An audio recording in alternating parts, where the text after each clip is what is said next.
Current affairs থাকে না, অনেক সময় কারেন্ট একটু ওল্ড অ্যাফেয়ার্সও হয়ে যায়। তো এখন থেকে প্রিপারেশন নিলেও যে হয় না তা না, কিন্তু একটু কঠিন অবশ্যই। তো এই কনসেপ্টটা আগে ছিল যে হিস্ট্রি যা ডব্লিউবিসিএস তার, তো এই সময় যেটা মানে ভুল হওয়ার মানে হতে পারে সেটা হচ্ছে যে টেক ইট ইজি নেওয়া।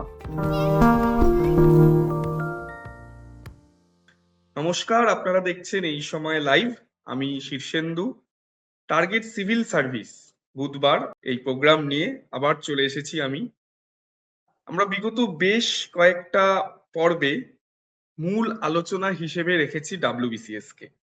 কারণ ডাব্লিউবিসিএস 2024 যে পরীক্ষাটা আগামী বেশ কয়েক মাসের মধ্যেই হওয়ার সম্ভাবনা প্রবল। তো সেই পরীক্ষায় কিভাবে প্রস্তুতি নেবেন, কি করবেন কি করবেন না, যেটুকুনি সময় বাকি আছে যারা বিগিনার তারা কিভাবে প্রস্তুতি নেবেন, এই সব নিয়েই থাকছে আমাদের আলোচনা। এবং আমাদের এই আলোচনায় সবচেয়ে বেশি যেটাকে জোর দেওয়া হচ্ছিল বা হচ্ছে তা হচ্ছে কি করবেন না, কারণ এই সময়টা খুব মূল্যবান। ফলে আর কথা না বাড়িয়ে আপনাদের সঙ্গে আলাপ করিয়ে দেবো আজকের যিনি অতিথি রয়েছেন, যিনি গেস্ট রয়েছেন। আমার পাশের স্ক্রিনে ইতিমধ্যেই আপনারা দেখতে পাচ্ছেন সার্থক গুহকে। সার্থক assistant commercial tax officer, WBCS 2022 batch 2022। সার্থকের সম্পর্কে বলার বলতে সার্থকের এটাই প্রথম চাকরি কিন্তু নয়। আমার মনে হয় এই বিষয়টাও পুরোটাই ওনার থেকেও শোনা ভালো, এবং নানান বিষয়ে প্রশ্নের মাধ্যমেই এটা ওনার থেকে জেনে নেব। আমার এখানে ভূমিকার থেকে অনেক বেশি আপনারা নিশ্চয়ই সার্থকের থেকে জানার অপেক্ষায় আছেন। প্রথমেই অনেক স্বাগত সার্থক আপনাকে। Thank you. আর আমিও এই সময় অনলাইনকে একটা মানে বড় একটা ধন্যবাদ জানাতে চাই, কারণ আমাদের ওয়েস্ট বেঙ্গলে সিভিল সার্ভিসকে কেন্দ্র করে এরকম অনুষ্ঠান আমি আগে অন্য কোনো প্ল্যাটফর্মে সেভাবে আমি দেখতে পাইনি, এবং এটা যাতে চলতে থাকে এবং এই তাদের এই উদ্যোগকে আমার তরফ থেকে এবং আমার মনে হয় যে সকল যারা সিভিল সার্ভেন্ট অ্যাসপিরেন্ট রয়েছে তাদের ফ্র্যাটার্নিটির তরফ থেকে একটা মানে কুর্নিশ পাওয়ার যোগ্য আর অনেক ধন্যবাদ। এবং আমি তো আজকে খুব ভালো লাগছে যে এই অনুষ্ঠানের একটা ছোট্ট পার্ট হয়েছে। বেশ, অনেক ধন্যবাদ আপনাকেও সার্থক। আহ আপনার এই কথা নিশ্চয়ই আমাদের উৎসাহ, এই সময়ে পরিবারের উৎসাহ আরো বাড়িয়ে দেবে। একদম মূল বিষয়ে আলোচনায় চলে আসব। আর অনুরোধ থাকবে আপনার কাছে, আপনি যদি আরেকটু জোরে বলেন তাহলে আমার মনে হয় দর্শকদের শুনতেও খুব সুবিধা হয়।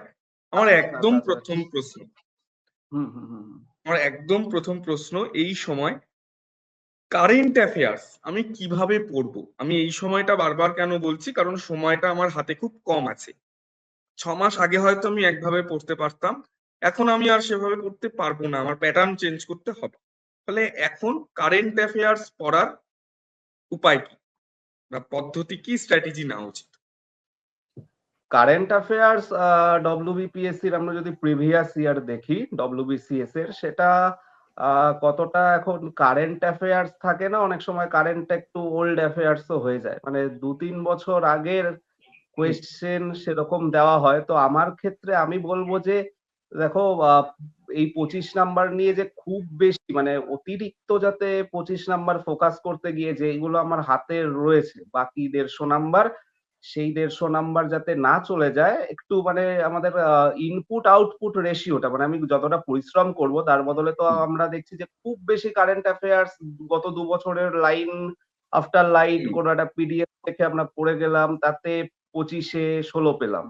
এবং সেটা একটু যদি মেথডিক্যালি পড়া যায়, সেখানে যদি 25-এ 12-13ও পাই, সেটা অন্য জায়গা থেকে কভার করে দেওয়া যাবে। তো আমি অ্যাসপিরেন্টদের বলবো যে যেহেতু পিএসসির এটা 2024 সালের পরীক্ষা এখনো হয়নি, তো তোমরা 2024-এর খুব ইম্পোর্টেন্ট ঘটনা যেইগুলো সেইগুলো একবার 2024-এর যে কোনো ইয়ারলি কারেন্ট অ্যাফেয়ার্স এর কম্পাইলেশন যতটা সম্ভব ছোট করে করতে পারো। যেমন স্পিডি বলে একটা বই আছে, এই বইটা খুব ভালো আর কি, ওয়ান লাইনার কারেন্ট অ্যাফেয়ার্স দেয়।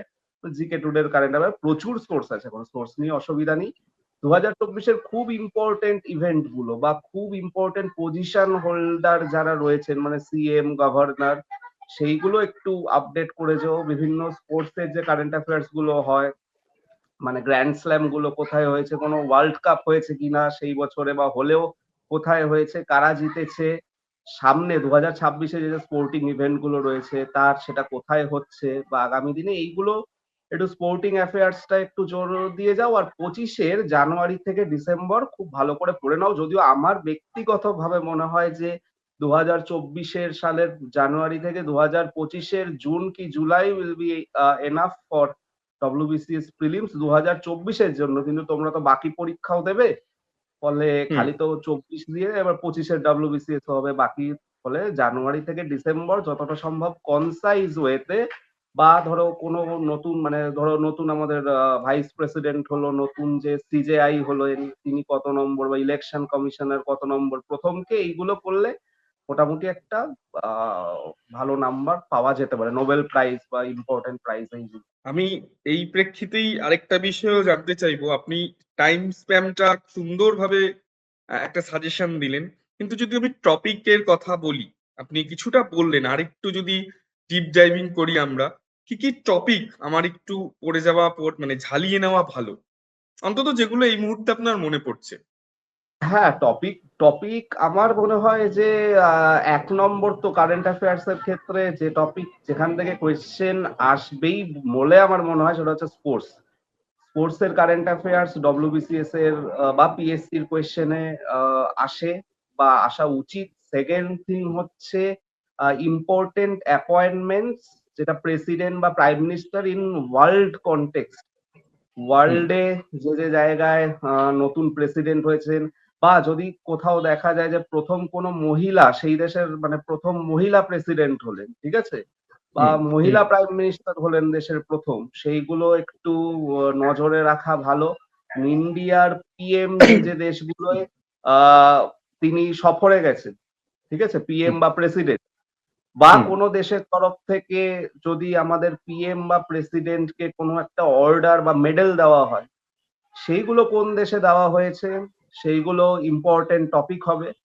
বুকস এন্ড অথার্স আমরা দেখেছি প্রিভিয়াস ইয়ারে পিএসসির তরফে কিছু, মানে আমার এখন যেটা মনে পড়ছে, যেমন হচ্ছে তোমার হার্ট ল্যাম্প বলে একটা বই, বানু মুস্তাক যেটার জন্য পুরস্কার পেয়েছে, বা সেটাকে ট্রান্সলেট করেছেন দীপা ভাস্তি। এই যে ইম্পর্টেন্ট অ্যাওয়ার্ড উইনিং বইগুলো, হুম। এইগুলো, বা পেন প্রিন্টার প্রাইজ যেটা অরুন্ধতী রায় পেয়েছিলেন, এবং অরুন্ধতী রায়ের যদি রিসেন্ট কোনো বই বেরিয়ে থাকে, অমিতাভ ঘোষ পিএসসির ভীষণ ফেভারিট একজন টপিক, একজন রাইটার, তার লেখা থেকে প্রচুর কোয়েশ্চেন এসছে, তার বইয়ের বিষয়বস্তু কি, ওকে, লাইক গান হুম। আইল্যান্ড বা সুন্দরবন নিয়ে তার কোনো লেখা আছে কিনা। এইগুলো একটু টপিক্যালি করলে আমার মনে হয় যে কারেন্ট অ্যাফেয়ার্স ডিল করা যাবে বা কমন পাওয়া যেতে পারে। এটা একটা খুব কমন প্রশ্ন আমি অনেকের থেকে পেয়েছি। আহ, এখন মানে এতদিন যা হয়ে গেছে দাদা, এখন থেকে যদি আমি আমার বেস্টটা দিই, আমি কি ডাব্লিউবিসিএস ক্র্যাক করতে পারবো? এখন থেকে আমার মনে হয় যে ভোটের আগে হয়তো পরীক্ষা হবে না, হয়তো হয়তো বলছি, কিন্তু মানে কবে হবে ওইটা নিয়ে মানে ভেবে চিনতে কোনো লাভ নেই। আমরা ধরে নেব যে মার্চ মাসেই পরীক্ষা হবে, সেটাকেই হুম। আমরা গোল ফিক্স করব। এখন থেকে প্রিপারেশন নিলেও যে হয় না তা না, কিন্তু একটু কঠিন অবশ্যই। যে কোনো কিছু মানে টাইম শর্ট হলে কাজটা কঠিন হবেই অটোমেটিক্যালি। তো আমি বলবো এখন থেকে যারা মনে করছো যে একদম জিরো থেকে প্রিপারেশন নেবে, তারা, হুম। আমি বলবো তোমার 9-10-এর যে টেক্সট বই রয়েছে সেইগুলো একবার, বা এনসিইআরটি সেইগুলো একবার রিভিশন করে নাও। জাস্ট তোমার বেসিক যদি ক্লিয়ার থাকে, তাহলে একটা যে কোনো জেনারেল স্টাডিজ এর বই যেটা তুমি তাড়াতাড়ি রিভাইজ করতে পারবে। যেমন আমার ক্ষেত্রে আমি বলতে পারি, আমি প্রেফার করি তরুণ গোয়েল বলে একটা বই আছে, তরুণ গোয়েলের জেনারেল স্টাডিজ, কারণ ওটা পড়তে খুব ইজি টু রিড বই। লুসেন্টও হুম। আছে, লুসেন্ট একটু ইনফরমেটিভ, বাট তরুণ গোয়েল হচ্ছে তুমি খুব তাড়াতাড়ি পড়তে পারবে, পড়ে সেটাকে হুম। রিভাইজ হুম। করতে পারবে, এবং 15 হুম। দিনে তুমি তরুণ গোয়েল শেষ করো, বাকি 15 দিনে প্রিভিয়াস ইয়ার সলভ করো, বাকি 15 দিনে তুমি এমসিকিউ প্র্যাকটিস করো বা মক দাও। এই 45 দিন যদি তুমি এটা টানা করতে পারো, হুম। উইথ দ্যাট ইংলিশ একটা খুব ইম্পর্টেন্ট সাবজেক্ট। ইংলিশ সব হুম। পরীক্ষার জন্য ইম্পর্টেন্ট। তো তুমি ইংলিশে যে প্রিভিয়াস ইয়ার কোয়েশ্চেনে যেইগুলো এসছে, যেমন ওয়ান ওয়ার্ড হুম। সাবস্টিটিউশন, বা ফ্রেজেস এন্ড ইডিয়মস এইগুলো, এবং তার সাথে প্রিপোজিশন, এইগুলো যদি তুমি পিকে দে সরকারের বই থেকে তোমরা বা আপনারা করে নিতে পারেন, তাহলে আমার মনে হয় যে ৪৫ দিনের এটা একটা রোড ম্যাপ, আপনারা প্রিলিমস এর কাছাকাছি বা তোমরা প্রিলিমস এর যে কাট অফ স্কোর হয় তার কাছাকাছি পৌঁছে যেতে পারো। প্রশ্ন একজন লিখেছেন, আমি সদ্য ডাব্লিউবিসিএস এর জন্য পড়াশোনা করছি, তো আমাকে যদি একটু প্রতি সাবজেক্টের ইম্পর্টেন্ট টপিক গুলো কিছুটা অন্তত গাইড করেন ভালো হয়। তো আমাদের ডব্লিউবিসিএস এ মোটামুটি প্রিলিমস এ যে ৮টা টপিক আছে সেই টপিক গুলোই মেন্সে একটু ইলাবোরেটলি রয়েছে। হুম। তো আমি জাস্ট সাবজেক্ট ওয়াইজ একটা জিস্ট বলার চেষ্টা করছি। প্রথমেই আসে হিস্ট্রি, যদিও এই কনসেপ্টটা আগে ছিল যে হিস্ট্রি যার ডব্লিউবিসিএস তার, কিন্তু এখন ব্যাপারটা আমরা দেখতে পাচ্ছি যে history question easy to moderate হচ্ছে, মানে যে সারাদিন হিস্ট্রি পড়ে আর যে মোটামুটি একটা সিলেবাস কভার করে বাকি এমসিকিউজ করে তাদের সাথে খুব একটা ডিফারেন্সিয়েটার হচ্ছে না। তো আমি বলবো হিস্ট্রির ক্ষেত্রে টাইম লাইনটা ভীষণ ইম্পর্টেন্ট, মানে তোমার একদম প্যালিওলিথিক এজ থেকে up to independence 15th August 1947 বা 26 January 1950, এই যে ইতিহাসের সাল ওয়াইজ যে যে ইম্পর্টেন্ট ঘটনার টাইম লাইন হয়েছে, এই টাইম লাইনটা মনে রাখা ভীষণ জরুরি, কারণ এইটা দিয়ে তোমার যদি একদম জানা কোয়েশ্চেন না থাকে তাহলে তুমি অনেক অপশন ক্যান্সেল আউট করতে পারবে। তো হুম। আমরা অ্যানসিয়েন্ট হিস্ট্রির পার্ট থেকে যদি দেখি, অ্যানসিয়েন্ট হিস্ট্রির পার্টে তুমি অশোকের যে শিলালেখগুলো রয়েছে সেইগুলো, বুদ্ধিজম, জৈনিজম, গুপ্ত, এই ৩টে-৪টে জায়গা খুব ভালো করে পড়ে যাও। মেডিয়াভেল হিস্ট্রি থেকে তো সুলতানেট অ্যান্ড আমাদের মুঘল আর্ট, কালচার, আর্কিটেকচার, সেই সাথে সুলতানেটের কি কি বুকস রয়েছে ইম্পর্টেন্ট, যেগুলো আমরা হিস্ট্রির ক্রনিকল হিসাবে পাই, with special reference to Bengal. বেঙ্গলে পাল, সেন এবং ইলিয়াস শাহী, হুসেন শাহী, এই যে ডাইনাস্টি গুলো এই সময় কি কি খুব রিচ কি কি লেখা হয়েছে, বাংলা কোন কোন সাহিত্য, কোন কবির বা লক্ষণ সেনের যারা সভা কবি ছিলেন তারা কে, এইগুলো এই টপিক গুলো করে যাও। এবং মিডিয়াভেল হিস্ট্রি বললাম। মডার্ন হিস্ট্রি যেখানটা সবচেয়ে ইম্পর্টেন্ট জায়গা, মডার্ন হিস্ট্রি থেকে খুব ভালো করে আমি বলবো যে মডার্ন হিস্ট্রির প্রচুর বই আছে, রাজীব আহির রয়েছে, আমাদের বানসালের একটা বই রয়েছে, যে কোনো তোমার যে বই ভালো লাগে, বা জীবন মুখোপাধ্যায় বাংলা ভার্সনের ভীষণ ভালো একটা বই, 9-10 ছায়ার পাবলিকেশনের, মানে এটা কোনো পাবলিকেশনকে বড় করার জন্য নয়, আমার জাস্ট আমি যে বইগুলো দেখেছি একদম। সেইগুলোই বলছি আর কি। তো সেই বই থেকে একদম গভর্নর জেনারেল আর ভাইসরয়, এই চ্যাপ্টারটা, ইন্ডিয়ান ন্যাশনাল কংগ্রেস, এই দুটো জায়গা, এবং যে ট্রাইবাল পিজেন্ট মুভমেন্ট এবং যে ধর্মীয় ধর্ম সংস্কার, সোশিও রিলিজিয়াস রিফর্মস, এই 4টে জায়গা খুব ভালো করে করলে তোমার মোটামুটি একটা বড় জায়গা কভার হয়ে যাবে। এটা হচ্ছে হিস্ট্রি। জিওগ্রাফিতে তো আমাদের বেসিক্যালি রয়েছে ইন্ডিয়ান জিওগ্রাফি উইথ একটু স্পেশাল নাম্বার রেফারেন্স। ডিস্ট্রিবিউশনটাও যদি বলে দেন, হিস্ট্রিতে মোটামুটি কত নম্বর? নাম্বার ডিস্ট্রিবিউশন প্রিলিমসে 25 number plus Indian freedom struggle, এটাই 25, মানে 25-25-50, মোটামুটি 50 নাম্বার থাকার কথা, এখন 47-48 মতো আসে, যেটা হিস্ট্রি থেকে, টোটাল হিস্ট্রি থেকে। এরপরে আসছি West Bengal geography and Indian geography. Indian geography থেকে বেশি কোয়েশ্চেন আসে, এটাও 25 মার্কস রয়েছে। তো আমি বলবো এখানে পেরিয়ারের একটা খুব ভালো বই রয়েছে, যেই বইয়ে ভীষণ ম্যাপ দিয়ে বা যে তো আপনার কিছু ছবি টবি দিয়ে বেশ ভালো সাজানো রয়েছে বইটা। তার সাথে সাথে ম্যাপের জন্য আলাদা যদি কোনো পিডিএফ বা বই পাওয়া যায়, সেইটা ভালো করে রিভাইজ দিয়ে, বিশেষত ফিজিওগ্রাফি অফ ইন্ডিয়া, এটা খুব ইম্পর্টেন্ট একটা টপিক। ফিজিওগ্রাফি, ক্লাইমেট, এই দুটো ভীষণ ইন্টারকানেক্টেড এবং ইম্পর্টেন্ট টপিক। এর সাথে সাথে একটু এগ্রিকালচারের ডেটা, মিনারেল ডেটা, ওকে, এইগুলো জিওগ্রাফিতে করতে হবে। সাথে ওয়েস্ট বেঙ্গল জিওগ্রাফিতে ওয়েস্ট বেঙ্গলের বর্ডার, এটা ইন্ডিয়ার বর্ডার গুলো জেনে রাখা জরুরি। কোস্ট লাইন কোন স্টেটে সবচেয়ে বেশি রয়েছে, রিভার প্রজেক্ট, এটা একটা ইম্পর্টেন্ট জায়গা পিএসসির, যেখান থেকে আমার মনে হয় যে আগামী দিনের পরীক্ষায় কোয়েশ্চেন আসতে পারে।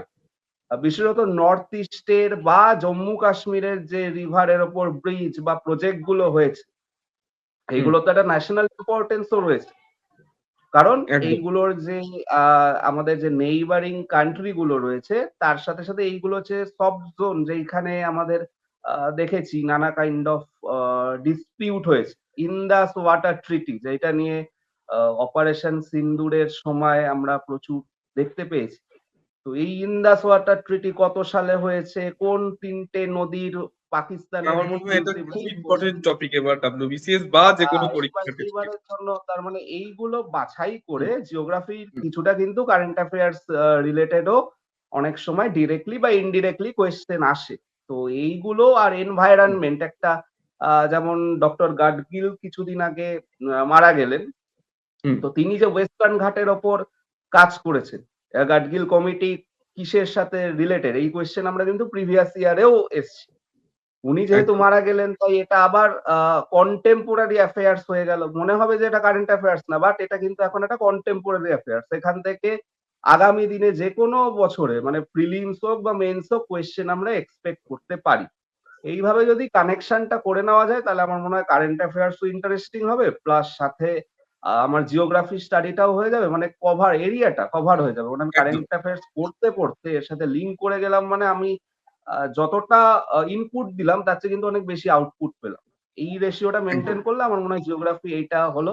এরপরে আসি Indian polity and Indian economy, যদিও এই দুটোকে মার্জ করে 25 নাম্বার আছে প্রিলিমসে, কিন্তু মেন্স এর ক্ষেত্রে এটা কিন্তু 100 100 200 নাম্বার পেপার। তো আমার মনে হয় প্রিলি আর মেন্স এর এখন যারা অ্যাসপিরেন্টস রয়েছেন তারা খুব একটা ডিফারেন্সিয়েট করেন না।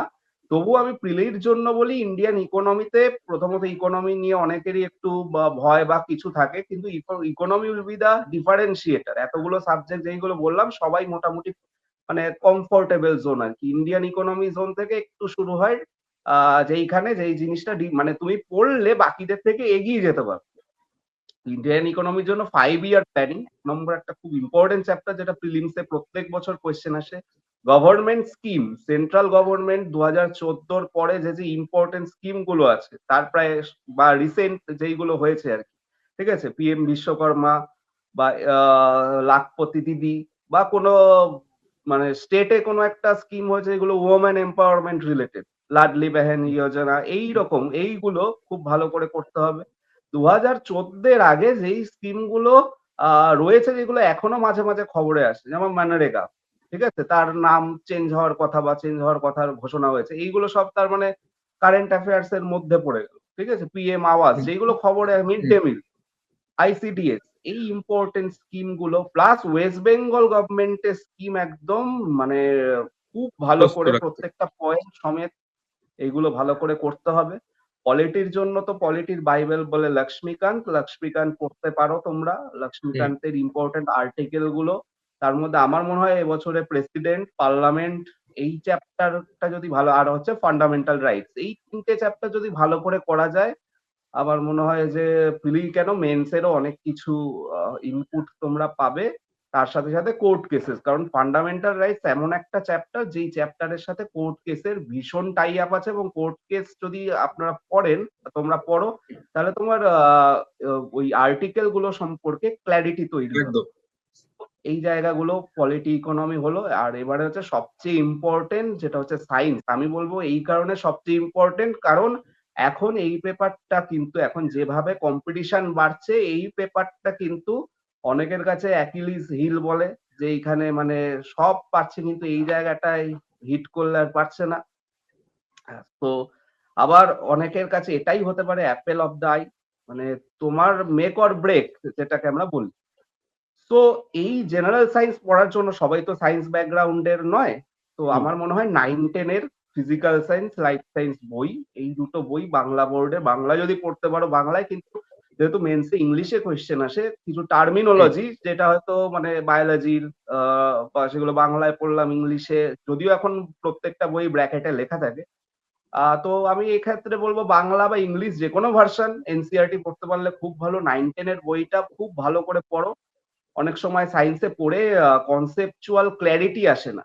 তো এই কনসেপ্ট পড়ে 11-12 এর কিছু বাছাই করা চ্যাপ্টার, যেমন thermodynamics, atomic structure, chemical bonding, ওইদিকে ফিজিক্স এর মেকানিক্স এর কিছু বাছাই করা চ্যাপ্টার, হাইড্রোস্ট্যাটিক্স, এইগুলো পড়লে, তবে হ্যাঁ আগে 9-10 না করে কিন্তু 11-12 এ একবারে ওই ওয়ান লাইনার নোট করে গেলে একদম কিন্তু খুব সমস্যা হবে। আচ্ছা আমি কোনো বলে লাভই দিলাম হবে না সায়েন্স। সেটা করলে। সায়েন্স বললাম, জিওগ্রাফি বললাম, পলিটি ইকোনমি হলো, হিস্ট্রি হলো, আর যেটা প্রিলিমস এর জন্য ভীষণ important as well as mains এর ডেসক্রিপটিভ পেপার, সেটা হচ্ছে ইংলিশ। আমাদের মতো যারা বাংলা মিডিয়ামের স্টুডেন্ট তাদের জন্য ইংলিশটা অবশ্যই এটা ভয়ের বিষয় থাকে, এটা নিয়ে কোনো হুম, মানে লজ্জার কিছু নেই। কিন্তু আমি যদি একটা আধিকারিকের পার্সপেক্টিভ থেকে দেখি, ইংলিশটা প্রত্যেক দিন লাগবে। হয়তো আপনার ম্যাথ প্রত্যেক দিন করতে লাগবে না, ইংলিশ আপনি যে কোনো ড্রাফটিং করুন বা যা কিছু করুন, আপনার ইংলিশটা লাগবেই, সবসময়ই লাগবে। ইংলিশটা করাটা খুব জরুরি। ফিলিমসে এর আগে বলেছি যে এসপি বক্সির বা যে কোনো বই, পিসি মুখার্জি, পিকে সরকার, ওখান থেকে subject verb agreement, synonym, antonym, এইগুলো ব্ল্যাক বুক বলে একটা ভালো বই আছে, যেটা বেসিক্যালি স্টাফ সিলেকশন কমিশনের জন্য, সিজিএল সিএইচএসএল এর জন্য। তো আমার মনে হয় এই সিজিএল সিএইচএসএল এর প্রিভিয়াস ইয়ার যেটা ভোকাবুলারি পার্টটা, ওটা একটু দেখা যেতে পারে। আর হুম, হিন্দু ওয়ার্ড বলে একটা অ্যাপ আছে, আমি নিজে ব্যবহার করি, ওখানে হিন্দু এডিটোরিয়ালটা তুলে দেয় থেকে, ওখান থেকে যেগুলো ইম্পর্টেন্ট ওয়ার্ড, একটু আননোন ওয়ার্ড, একটু অর্নামেন্টাল ওয়ার্ড বা ফ্রেজেস এন্ড ইডিয়ামস, এইগুলো আলাদা করে মানে দিয়ে দেয়। তো এটা করলে কি হবে, এটা করলে আমার একটা ভোকাবুলারি স্ট্রং হচ্ছে, তার সাথে এডিটোরিয়াল পড়া হচ্ছে, তার সাথে আমার যে লেখা প্র্যাকটিস, যেটা ভীষণ ভাবে জরুরি। বাংলা ইংলিশ মেন্সে যে 300 যে 200 400 নাম্বার রয়েছে, হুম, সেটা ভীষণ ভীষণ ইম্পর্টেন্ট। এই নাম্বার দিয়ে মানে এমসিকিউর অনেকে 40-50-এ এগিয়ে যেতে পারে, কিন্তু এই 400 নাম্বার থেকে 40-50 নাম্বার লিড পাওয়া কোনো ব্যাপারই না। এটা একদম প্রথম থেকেই বাংলা ইংলিশ খুব ভালো করে প্রিপারেশন নিতে হবে। রইল পড়ে ম্যাথ আর রিজনিং। ম্যাথ আর রিজনিং ওই এসএসসির যে কোনো পরীক্ষা, সিজিএল সিএইচএসএল, এদের মতো প্রিপারেশন নিলেই হয়ে যাবে। আর মানে ম্যাথের ক্ষেত্রে ওই পিনাকেলের বই রয়েছে, বা প্রিভিয়াস ইয়ার প্র্যাকটিসের প্রচুর বই রয়েছে, প্রচুর ইউটিউব প্লেলিস্ট হুম। রয়েছে, সেইগুলো করে ম্যাথ আর রিজনিং পেপারটা মেন্স এর জন্য 200 নাম্বারের জন্য মক দেওয়াটা খুব জরুরি। বাড়িতে বসে যত সম্ভব পেন এন্ড পেপার ছাড়া। আমি এটা ম্যাথ আর জিআই এর মকটা আমি মানে আমি যখন চাকরি করার সময় ট্রেনে করে যেতাম, তখন দেওয়ার চেষ্টা করতাম। এর কারণ হচ্ছে আমার মানে ট্রেনে পেন পেপার নেই, ট্রেনে চারদিকে আওয়াজ, কনসেন্ট্রেশনটা বাড়তো। তার সাথে সাথে আমি পেন এন্ড পেপার ছাড়া যত অঙ্ক তাড়াতাড়ি করতে পারবো, মানে 200টার মধ্যে আমি তো খুব খারাপ নাম্বার পেতাম মক, কিন্তু আমার টার্গেট থাকতো 200টার মধ্যে 100টা যদি আমি পেন এন্ড পেপার ছাড়া করতে পারি 1-1.5 ঘন্টার মধ্যে, তাহলে আমার বাকি সময়টা কোনো ব্যারিয়ার হবে না। আমি একটা ভালো স্কোর তৈরি করতে পারবো। তো এইভাবে ম্যাথ জিআইটা প্রিপারেশন নেওয়া যেতে পারে। আমার একদম শেষ প্রশ্ন। হুম। 2024-এর পরীক্ষা আপনিও জানেন দীর্ঘদিন ধরে পেন্ডিং, নানান জটিলতা ছিল, কোর্টের বিষয় ছিল।